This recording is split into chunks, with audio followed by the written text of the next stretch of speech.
중국 사람들이 베트남에 본격적으로 투자하면 네. 끝나. 오. 그 전에 들어오셔야 돼요. 자, 이번엔 특별히 베트남 현지에서 베트남 한국 교민들을 대상으로 베트남 부동산 강연을 하셨다고 하더라고요. 진짜입니까? 진짜죠. 아. 제가 드디어 해외에서도 강의를 했습니다. 아니, 야, 근데 한국에서도 지금 몇 번째 강의를 하신 거죠? 베트남 강의를? 아니 뭐 한국에서는 한 20번 이상 했죠. 네. 그동안 한 600여 분이 제 강의를 들었습니다. 야, 근데 그럼에도 불구하고 베트남 현지에서도 현지에 계시는 한국 분들도 개천고 노선생님한테 베트남 부동산 강연을 네. 수강을 했다고 합니다.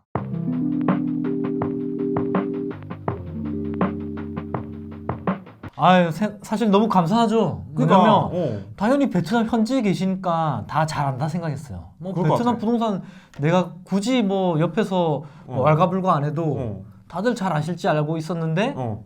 그게 아니더라고요. 아, 자, 이 소감은 딱 한마디로 얘기할 수 있어요. 어떻습니까? 등잔 밑이 어둡다. 진짜 어둡더라고요. 어. 그러니까 그 어둡다는 말씀이 내가 베트남에 살고 있으면서도 잘 모른다. 그 말씀이신가요? 그렇죠. 사실 예상은 했어요. 네. 뭐냐, 제가 이제 베트남 지인들도 많이 생겼고 거기에 있는 교포 교민들 이제 네트워크도 좀 많이 생겼죠. 특히 이제 은행에 대출 담당자가 있어요. 네. 우모 은행에 네. 우모 은행 베트남 지점, 베트남 호치민 지점의 사장님. 은행. 그렇죠. 네. 거기에 대출 담당자께서는 13년간 베트남에 살았습니다. 그럼에도 불구하고 네. 집을 안 삽니다. 아, 이번에 그분이 오신 거예요? 아, 그분이 온 건 아닌데 네. 살짝 이제 이런 분이 많을까, 설마 아. 많을까 했는데 네. 그 주위에도 베트남 5년 살고 7년 살고 주재원 3년 와서도 집 안 사시는 분들 대부분이세요. 네. 그럼 그분 어떻게 사세요? 월세로 사세요? 월세 내죠. 월세 150, 200 내고 사십니다. 와, 비싸다. 3베드 정도는 네. 뭐 1200불, 1300불, 비싼 데는 1800불 와, 생각보다 비싼데요? 매월. 비싼데요? 그거를 3년, 5년 이분은 13년간 월세를 내시면서 살았다는 거죠. 와, 진짜요? 13년 동안 월세 100 이상씩 내고 살았다고요? 그렇죠. 당연히 뭐 그분은 이제 부모님하고 살긴 했지만 와. 여기서 집 사는 데 아니다. 그런 마음으로 계속 월세를 네. 내시면서 생활하고 계신다. 그럼 왜 그분은 집 살 생각을 안 하셨을까요? 아유, 두 가지입니다. 네. 첫 번째는 이제 베트남이 사회주의잖아요. 네. 이제 불안정하다고 생각을 하세요. 일반적으로. 어떤 부분이 불안한 거예요? 우리나라처럼 이렇게 투명한 시스템이 아니잖아요. 네. 그리고 이제 중국의 사례도 있었지만 네. 뭐 혹시나 뭐 외국인은 자산이 침해를 당한다거나 뭐 네. 뺏긴다거나 네. 이제 그런 걱정들을 많이 하시죠. 이제 두 번째는 이거예요. 10년 전이었잖아요. 네. 뭐 5년 전. 네. 그때 가격을 아시는 거야. 이게 정말 커요. 아. 내가 왔을 때만 해도 1억 원 했던 이 아파트가 본전 생각나는구나. 본전이라기보다는 이제 그 가격을 알기 때문에 아. 1억 했던 아파트가 2억이 됐어요. 당연히 두 배가 올랐잖아. 거품이라 생각을 하죠. 네. 그 2억이 있던 아파트가 3억이 됐어요. 3배가 올랐잖아요. 네. 못 들어가죠. 그 가격을 알고 있는데. 네. 그러니까 오히려 베트남 현지에 계시는 분들은 투자를 많이 안 하시고 네. 한국이나 중국 주재원분들, 네. 아니면 중국 교포분들이 베트남에 투자를 엄청 많이 했어요. 특히 중국 상해분들은 호치민에 투자를 많이 하시고요. 네. 북경 베이징 분들은 하노이 쪽에 투자를 많이 하세요. 그리고 한국에서도 이미 다주택자분들, 네. 그리고 해외 경험이 있는 분들은 베트남 엄청 많이 들어왔죠. 근데 그럼에도 불구하고 현지인 분들이 집을 안 사신다. 네, 많이 안 사세요. 당연히 사신 분도 있죠. 그렇지만 대부분 3분의 2 이상은 집을 안 사시고 그냥 월세를 내시면서 지내고 계신다는 게. 예. 이제 그분들에게 강연을 이번에 하신 거죠? 그렇죠. 저 블로그를 통해서 한 분이 메일을 주셨었어요. 네. 본인도 베트남에 대한 확신이 없다. 네. 그렇지만 저는 실거주 목적으로 한 채를 샀는데 네. 이게 엄청 많이 오른 거예요. 그분은 호치민 이군 지역에 사셨어. 그분은 이미 사셨군요. 사셨어요. 네. 그래서 주위 분들한테도 많이 얘기를 하죠. 네. 올랐다. 집값 올랐다. 응. 사시라. 그래서 그렇게 움직이신 분들이 한둘 생겼고 네. 그럼에도 베트남은 안 된다. 여기는 거품이다. 그렇게 생각하시는 분들이 많대요. 내가 집을 샀지만 내 주변에 있는 한국 교민분들은 여전히 그지 여전히 내가 산 집이 올랐음에도 불구하고 부정적이었다. 부정적인 분들이 많다. 네. 그렇게 해서 저한테 이제 도움을 요청하신 거예요. 집을 샀고 돈을 벌었고 네. 예, 실제로 내 집 마련하니까 너무 편하다. 그런데 이제 주위 분들한테 이렇게 추천을 하고 얘기를 해도 네. 잘 안 들어주신대요. 특강 형태로 네. 교민들한테도 베트남 부동산에 대해서 좀 알려달라. 네. 한국과 좀 비교를 해서 알려달라. 네. 그렇게 해서 이제 3시간 특강을 했는데 3일 정도 홍보를 했는데 네. 5명이나 오셨어요. 많이 많이 왔네. 저는 목표가 3명이었어요. 왜냐? 축하드립니다. 이거 뭐 한국에 5천만 명 있는 데서 광고한 것도 아니고 그것도 베트남의 네. 호치민의 네. 이군 지역 사시는 분들 몇 명이 있겠어요. 그러니까 어쨌든 개청모 노 선생님 블로그가 굉장히 핫합니다, 여러분. 이게 조회수가 하루에도 몇천 명씩 들어오시는데 다 한국 분이시죠. 근데 그럼에도 불구하고 베트남 현지에서 그렇게 오셨다는 거는 그만큼 노 선생님의 이 해안이 현지인 분들에게도 설득이 됐다. 왜 이렇게 띄워주시나요? 아니 네. 그게 뭐 사실 맞아요. 네, 뭐 한국에서는 뭐 30명 이렇게 들어오죠. 네. 이제 수업 듣는데 그래도 해외에서 갑작스럽게 이렇게 번개 강의를 한다고 했는데 그래서 뭐 대여섯 분 이렇게 오신 것도 전 너무 감사해요. 네. 그리고 일단 느꼈던 게 그거예요. 이분들도 관심은 많다. 네. 왜냐?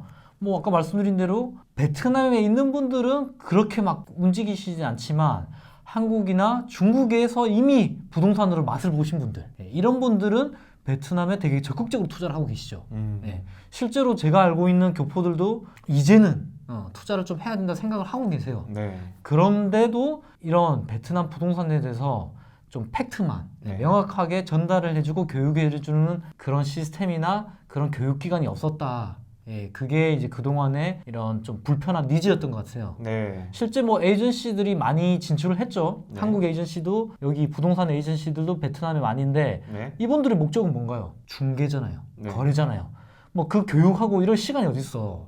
당장이 한 명 잡아가지고 딱 거래시켜가지고 수수료 받기 바쁘신데요. 그러니까 뭐 베트남 투자의 A부터 G까지 이런 기초적인 지식을 다 가르쳐 줄 수는 없는 거죠. 부동산 투자처를 네. 소개를 해드렸어요? 그렇죠. 뭐 유망 투자처도 알려드렸고 네. 이제 베트남 투자는 왜 해야 되는지 네. 그리고 베트남 부동산 법은 어떻고 세금은 어떻고 그리고 자금을 들여오고 자금을 내보내는 한국으로 네. 그러한 기본적인 부분을 다 말씀드렸어요. 해외 부동산 자산 취득 신고부터 해서 네. 해외 송금 범위 그리고 엑시트까지도 이제 말씀을 드렸죠. 당연히 나 교민들이라면 당연히 아실 것 같은 부분들인데 모르시고 계셨군요. 잘 모르시더라고요. 그리고 실제로 그런 거를 은행에 물어봐도 은행 대출 담당자가 부동산 사본 적이 없는 거예요. 이런 분들은. 그러니까 그런 부분을 되게 세세한 부분을 다 알려주실 수는 없는 거죠. 어쩌면 기본적인 것들을 잘 모르고 계시는군요. 그렇죠. 네. 오히려 베트남에 계시면 다 안다고 생각했지만 그게 아니더라고요. 그래서 뭐 사실 기분이 되게 좋았었어요. 제가 이분들한테 도움이 될까 이제 걱정을 많이 했는데 실제로 제 강의를 들으시고 다들 유익했다고 피드백을 주셨습니다.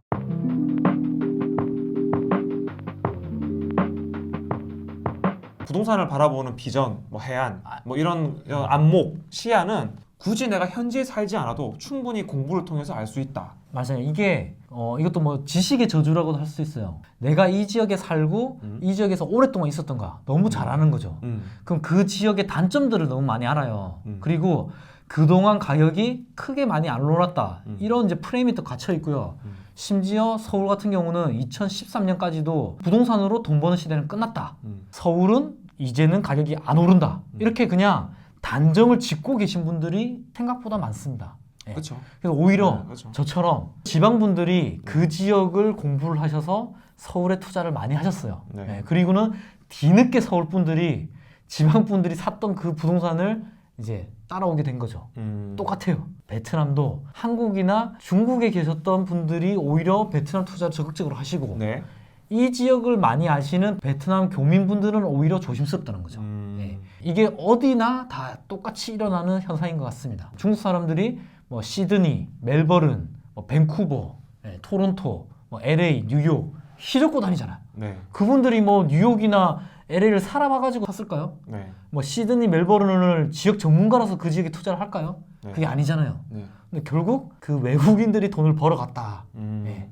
근데 베트남은 아직은 중국 사람들이 베트남은 본격적으로 들어오지 못했다.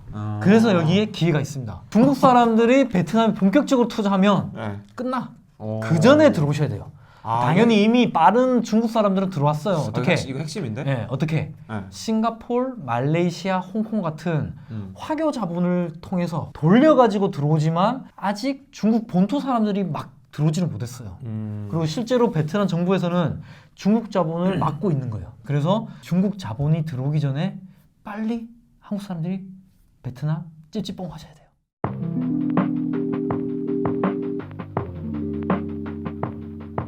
자, 그러면 베트남 현지 교민분들도 실제 부동산 상황에 대해서 잘 모르시고 내가 살고 있는 지역 부동산 가치를 저평가하는 것 같아요. 그러면 아직까지 여전히 베트남 현지 부동산을 저평가하시는 교민분들에게 한 말씀 하시죠. 네. 지금 여러분이 살고 있는 지역은 정말 핫합니다. 그리고 앞으로도 미래가 창창하고 되게 발전 가능성이 높은 지역에 살고 계신 거예요. 저는 제 생각은 이겁니다.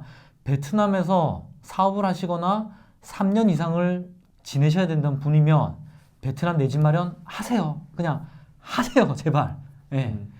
그 월세 100만 원, 150만 원 내는 거로 한국에서 대출 이자 낸다 생각하시고 집 사시면 마음도 편안하시고 자녀 유학을 끝내셨거나 사업을 끝내고 한국으로 돌아가더라도 충분히 웃으면서 갈 수 있다. 오히려 사업보다도 베트남 부동산이 좀 더 안전하다고 저는 생각을 합니다. 만약에 베트남에서 중장기로 계실 분들은 급하게는 아니지만 공부하시고 베트남 하노이와 호치민은 내 집 마련을 하시는 게 유리합니다. 근데 대출이 돼요? 베트남 대출이 되냐 안 되냐 많이 물어보십니다. 베트남도 대출이 됩니다. 오, 근데 조건이 진짜? 있어요. 오. 외국인도 대출이 되지만 현지에서 급여가 있거나 네. 소득이 증빙이 되는 사람들만 대출이 돼요. 그러면 뭐 거기 현지 분들은 되겠네요. 될 수 있죠. 거기서 직장을 다니시고 워크 퍼밋이 있는 분들은 대출이 돼요. 근데 되는 많이 안 하시죠. 왜 안 할까요? 베트남 대출 금리 9%에서 11%예요. 주택담보대출이. 높구나. 예, 그러니까 이 대출 금리를 안고서도 수익이 나시는 분들은 하시지만 그게 아니면 섬뜩 대출 받기가 쉽지 않죠. 그래서 차라리 한국에서 신용대출을 받으시고 뭐 3% 정도잖아 지금 신용대출. 또는 한국에 있는 집이 있으시면 그거를 담보대출을 통해서 베트남 집을 사시는 거를 추천드려요. 그럼 뭐 그게 아니면 뭐 베트남 1억 5천, 2억 정도의 부담 없는 집에 사시면서 월세 줄이시고 그게 10%, 20% 수익이 나면 그것도 큰 세이브가 되는 거잖아요. 월세를. 그죠? 월세 내는 것만 아끼셔도 네. 괜찮다. 이거 100만 원 아끼는 거 큰 겁니다. 그래서 저는 그 월세를 아끼시고 2년, 3년 후에 그 열매를 받으시는 게 괜찮다. 그렇게 저는 말씀을 드리겠습니다. 일단 베트남에 오셨잖아요. 베트남 오셨으면 한번 살아봐요. 무난하게 70 품위은 가셔서 한인타운에서도 살아보시고 조금 베트남을 알기 시작하시고 언어가 좀 되신다. 이러면 그때 빈탄이나 이군 지역의 외국인 선호 지역을 또 살아보시는 거예요. 아마 이 영상을 보시는 분들 중에 학군을 되게 중요시하는 분들이 있을 것 같아요. 국제학교 주변으로 가시는 그렇죠. 분들. 네. 베트남도 똑같이 적용됩니다. 베트남 학군 상당히 중요해요. 그래서 지금도 아시다시피 호치민에도 2군, 7군, 1군 이런 지역들이 국제학교가 많잖아요. 그 지역들에 외국인들이 몰릴 수밖에 없어요. 그 이웃들의 수준이 높기 때문에 네. 거기에 아파트들은 계속 귀해진다. 그 중에서도 외국인들이 접근을 하는 월세 한 100에서 150 사이에 그런 지역들은 계속 임대 수요, 매매 수요가 높습니다. 그 지역들에 투자를 하셔야 된다는 거죠. 아직은 로컬이 70%고 외국인이 30%의 쿼터지만 수요는 반대예요.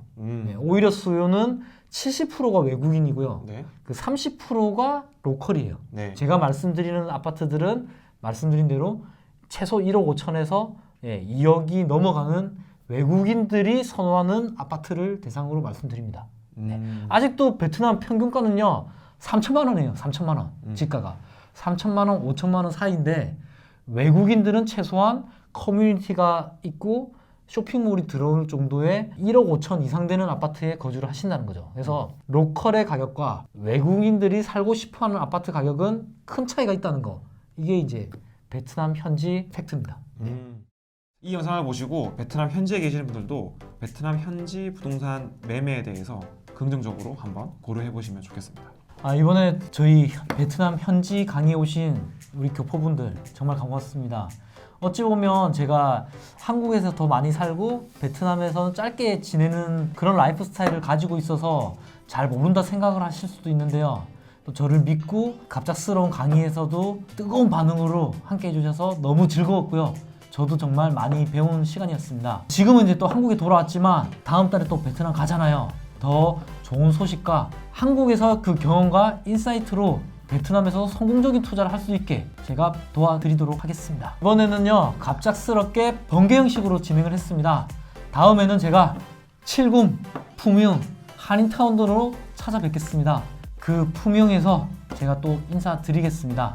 자, 앞으로도 국내 부동산 그리고 내 집 마련 제가 도와드리도록 하겠습니다. 이번 영상이 유익했다면 좋아요 그리고 구독, 알림은 저에게 큰 힘이 됩니다. 부탁드리겠습니다. 이상 개천고 노선의 TV였습니다. 고맙습니다. 내가 무슨 TV죠? 개천고 TV. 내가 오랜만에 왔더니